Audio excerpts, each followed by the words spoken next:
Have you ever wondered how a kind, compassionate, and ethical person could commit acts of cruelty, or even become a monster? Imagine someone you admire and trust slowly transforming into someone you barely recognize. This is not a rare anomaly, but a pattern that history and psychology have revealed time and again. Today, we explore one of the most provocative and unsettling questions about human nature. Why do good people sometimes do bad things? By the end of this journey, you will understand the hidden mechanisms that can pull ordinary individuals into darkness. More importantly, how to recognize and resist them, with the final insight being the most critical of all. We will delve into psychological experiments, historical events, and philosophical reflections that expose the fragile line separating good from evil. This is not merely the story of others. It is a mirror that forces us to ask, what would I do in their place? Could I, too, be swayed by these forces? The Lucifer Effect, a concept popularized by psychologist Philip Zimbardo through his infamous Stanford prison experiment, revealed something deeply unsettling. The environments we inhabit, the roles we assume, and the authorities we obey can distort even the most virtuous individuals into perpetrators of harm. History is filled with ordinary people committing extraordinary atrocities. The guards in Nazi concentration camps, the soldiers in ethnic cleansings, the silent bystanders who watched horrors unfold.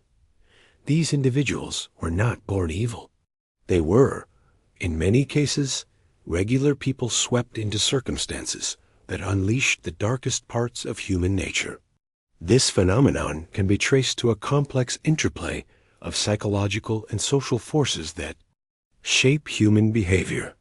One major influence is the power of authority. In the 1960s, psychologist Stanley Milgram's famous obedience experiments revealed just how far people would go when instructed by someone in a position of power. Participants were told to deliver electric shocks to another person, an actor merely pretending to be in pain, and shockingly, most continued administering the shocks even when they believed they were causing severe harm, simply because they were told to. This raises a sobering question. In our own lives, how often do we follow orders without questioning them, whether from a boss, a leader, or the weight of societal norms?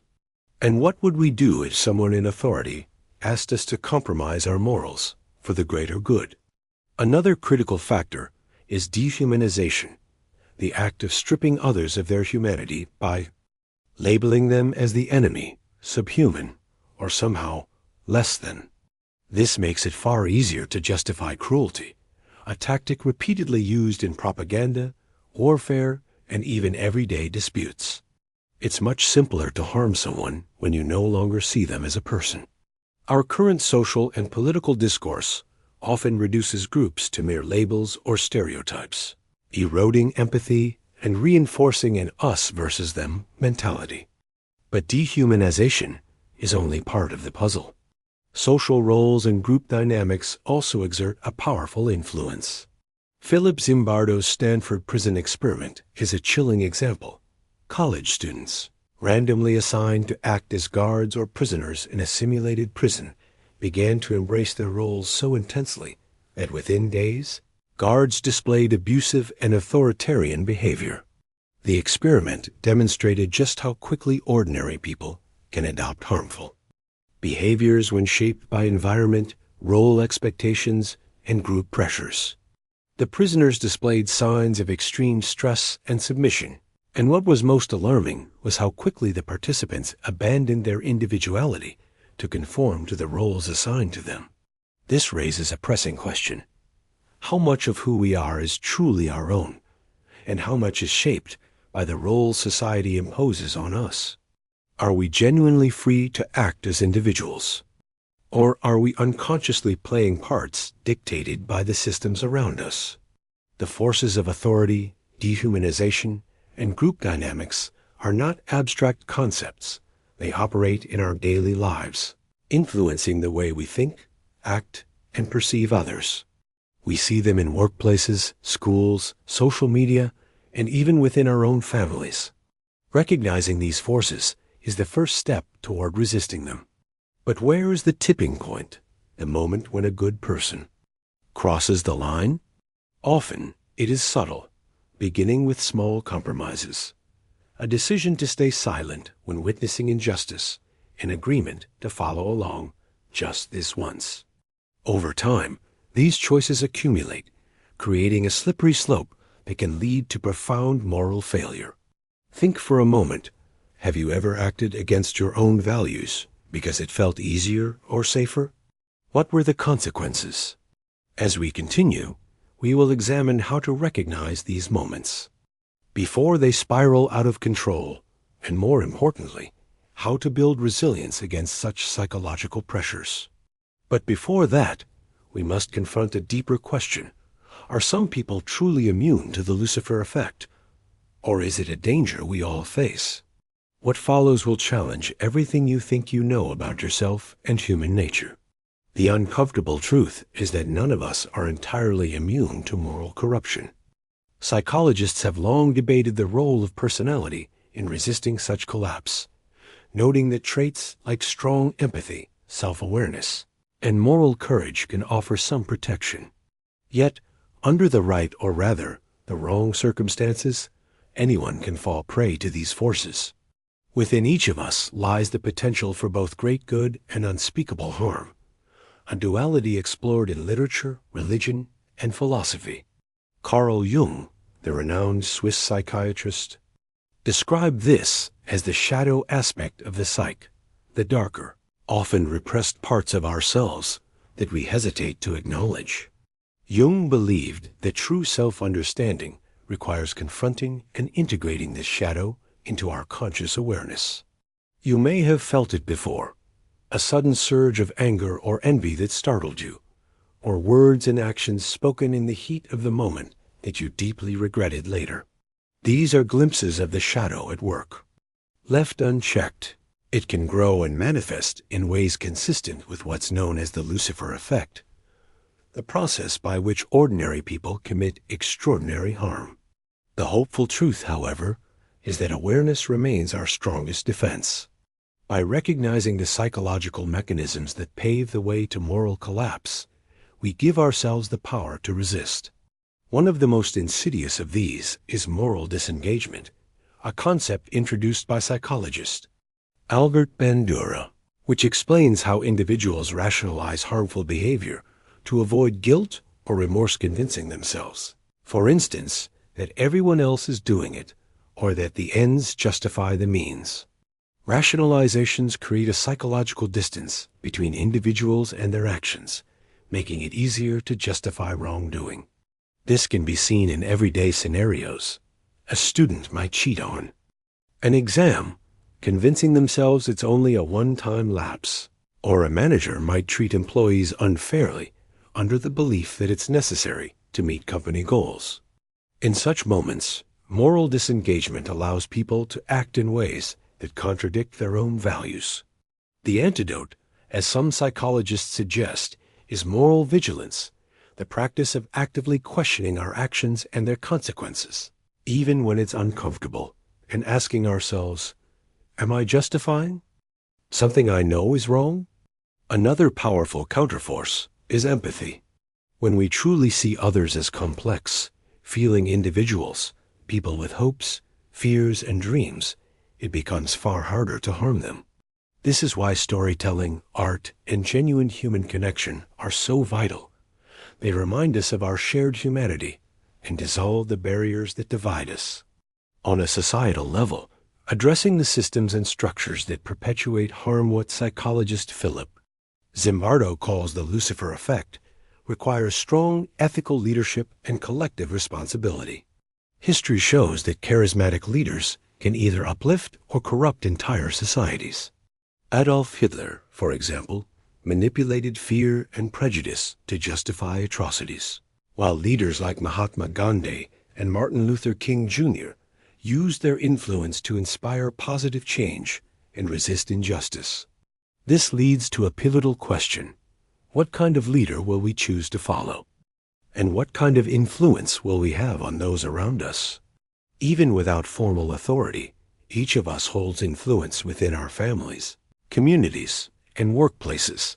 And the real question is whether we use that influence to foster compassion and fairness or to perpetuate harm and division. Think for a moment about the people you admire. What values do they embody?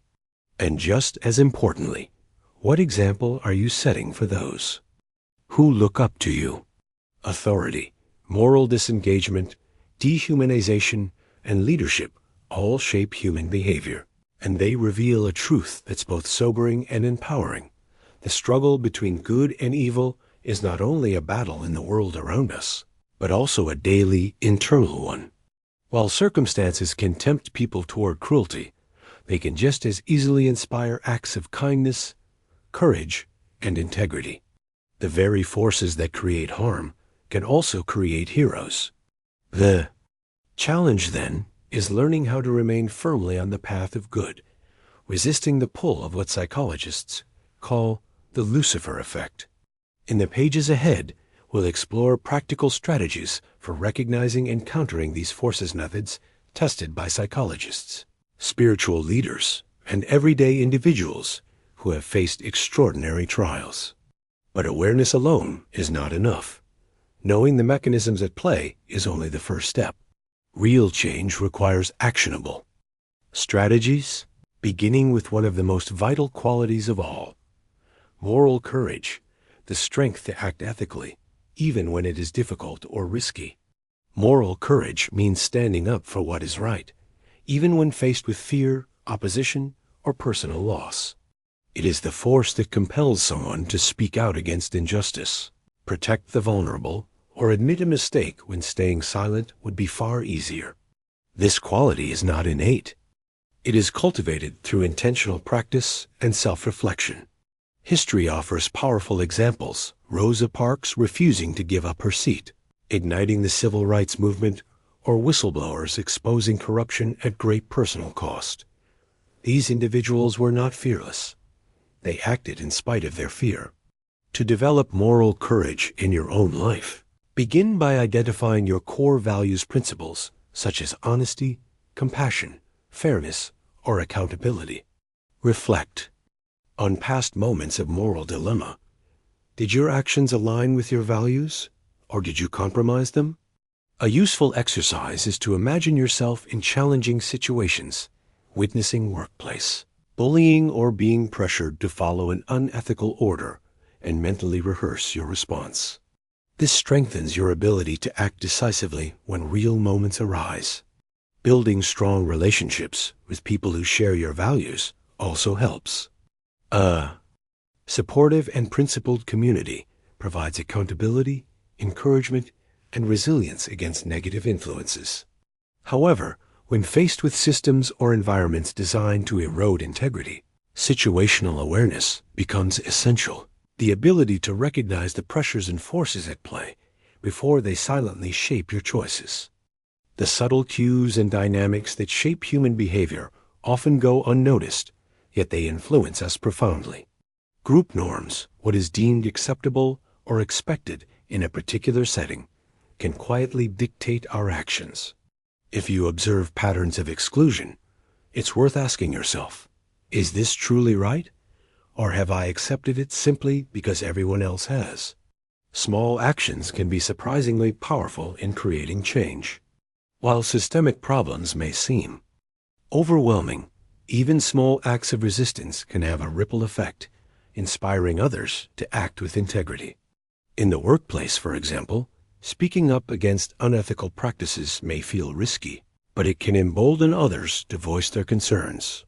Likewise, choosing kindness and understanding in everyday interactions challenges the culture of dehumanization that often permeates society. Equally important is the practice of self-reflection. As Socrates famously said, the unexamined life is not worth living. Reflecting on our actions helps us uncover biases, acknowledge mistakes, and grow not in pursuit of perfection, but of progress. Regularly asking yourself questions like, what motivated my actions today? Did I treat others with respect and empathy? Or, Were there moments when I stayed silent when I should have spoken? Builds the habit of acting with intention and integrity. Ultimately, we might wonder, can the Lucifer effect, the tendency for ordinary people to commit harmful acts, ever be fully neutralized? The answer may depend on both individual choices and societal conditions. However, the key may lie in fostering what psychologist Philip Zimbardo calls the heroic imagination, a mindset that empowers ordinary individuals to take extraordinary moral actions, even in the face of pressure or risk. When faced with moral challenges, it's vital to believe that you, too, can make a difference, that heroism is not the domain of a rare few, but a possibility for each of us. This mindset begins with recognizing and embracing small opportunities for courage, standing up for someone treated unjustly, offering your time to help those in need, or choosing kindness when it would be easier to remain indifferent. Studying the lives of both historical heroes and modern changemakers can deepen this conviction, reminding us that courage and compassion are well within our reach. The most powerful realization, however, comes from understanding the profound interconnectedness of humanity. As Alexander Solzhenitsyn wrote, the battle line between good and evil runs through the heart of every man. This truth is humbling and empowering. It reminds us that we all hold the capacity for harm and for healing, yet we retain the agency to choose our path. Each moment presents a fresh opportunity to act with integrity, resist the pull of darkness, and nurture a world built on compassion and justice. As we move forward, we will explore practical steps to resist what psychologists call the Lucifer Effect, and instead become a force for good in a world that deeply needs it. Already, we have uncovered the psychological forces: authority, moral disengagement, dehumanization, and group dynamics that can steer good people toward darkness. And we have seen how awareness is the first step toward resistance.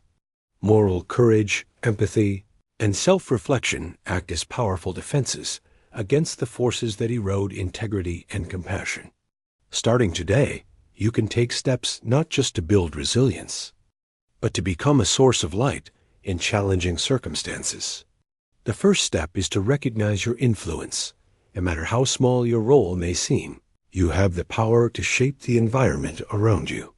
Every interaction you take part in contributes to the norms and values that guide others. Ask yourself, are you fostering a culture of kindness, fairness, and accountability, or silently allowing harmful behaviors to persist? History offers many examples of how seemingly small actions can alter the course of events, such as Oskar Schindler, the German industrialist, who, during the Second World War, used his resources to save the lives of over 1,000 Jewish people from the Holocaust. Though initially driven by profit, Schindler's choices became a testament to how one person, even in history's darkest chapters, can make a profound difference. You don't need extraordinary circumstances to follow that example. You can start in your own community, workplace, or even within your family. Speak up against injustice. Offer support to those who feel isolated. Challenge the stereotypes and assumptions that divide people. Small acts, when multiplied, have the power to transform not just individual lives, but entire communities. Another essential step is to educate yourself and others, because knowledge is one of the most effective tools against manipulation and moral erosion. Study history, psychology, and philosophy to understand how and why people make the choices they do. Share what you learn, not to preach, but to inspire meaningful conversations that foster awareness and understanding. Some experiences inspire reflection and growth, prompting us to consider just how much the stories we consume shape our thinking. Films, books, and media subtly influence our ideas about good and evil, right and wrong. By intentionally seeking out narratives that challenge assumptions and expand our perspective, we can develop a more nuanced and compassionate understanding of the world. Equally important is resilience, especially in moments of pressure. because standing up for what is right often comes with risks such as social rejection, professional setbacks, or personal loss. Resilience does not mean the absence of fear. It means acting in alignment with our values despite fear. We can strengthen it through practices that nurture our mental and emotional well-being, such as mindfulness, journaling, and seeking guidance from mentors or supportive communities, because resilience flourishes in connection with others. Yet, no matter how strong we are, we will stumble. Fear or pressure may lead us to act in ways we regret. In these moments, self-forgiveness becomes essential, not as an excuse for harm, but as a process of acknowledging mistakes, taking responsibility, and committing to do better. It is a reminder that failure is part of the human experience, and that true growth often comes from facing our shortcomings. Think back to a time when you fell short of your own values. How did you respond? Did you learn from it, or let it define you? The ability to forgive yourself and others is what keeps growth possible. One of the most powerful tools for breaking free from the cycles of harm, described by the Lucifer Effect, is the ability to move forward with clarity and purpose, unburdened by guilt or resentment. At the heart of this journey lies a profound truth: the interconnectedness of humanity. When we recognize that the line between good and evil runs through every human heart, we begin to view both ourselves and others with greater compassion.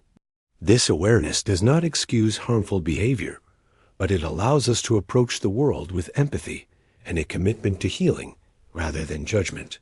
Every action, no matter how small, sends ripples into the world. The question is whether those ripples will deepen division and cause harm, or bring people together and inspire hope.